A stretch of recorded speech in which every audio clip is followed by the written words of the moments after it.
Hello everyone, welcome back to our new blog. এখন বাজে দুপুর 1:30। এখন থেকে আমি ব্লগটাকে স্টার্ট করছি। আজকে সকালটা ব্লগ করতে পারিনি কারণ সিম্বার শরীরটা একটু খারাপ হয়েছে, তো ওকে নিয়ে ডাক্তারের কাছে গেছিলাম, ফিরলাম, ওকে খাওয়ালাম, ঘুম পাড়ালাম। খেতে তো চাইছেই না, এমনিতেই খেতে চায় না, আর এখন তো শরীর খারাপ। ঘুম টুম পাড়িয়ে এখন আমি স্নান করে নিজেও খেয়ে এখন থেকে ব্লগটাকে স্টার্ট করলাম। সিম্বা বিকালে উঠলে কি করে সেগুলো তোমাদের দেখাবো। এই যে সিম্বা, এখন বাজে 7:30 মতো। এখন আমি আবার সিম্বাকে দেখালাম, মানে সেই দুপুরে পরে এখনই ব্লগ করলাম।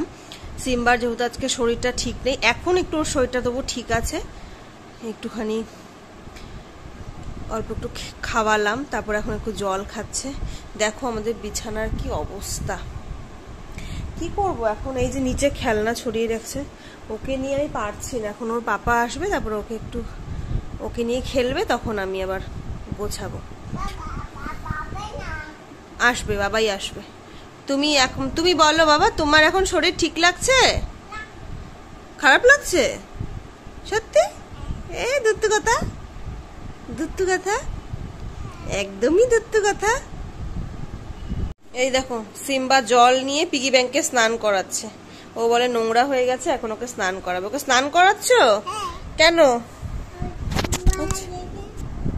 সরি, হাত থেকে ফোন পড়ে গেছে।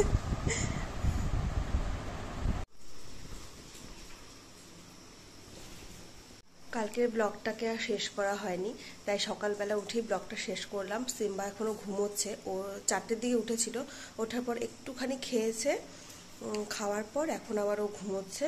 তো ওর ঘুমানোর ফাঁকেই আমি একদম ঘর দুয়ার মুছে, যা ওর কাজকর্ম ছিল সমস্ত করে, জামা কাপড় ধুয়ে স্নান করে নিয়েছে। এখনও উঠে ওকে নিয়ে তাহলে থাকতে পারবো।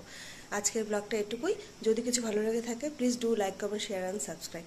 এখন থেকে আবার কালকের ব্লগটাকে শুরু করে দেবো। আর নেক্সট ব্লগে তোমাদের জন্য একটা ইন্টারেস্টিং নিউজ আছে, দেখো কিন্তু অবশ্যই।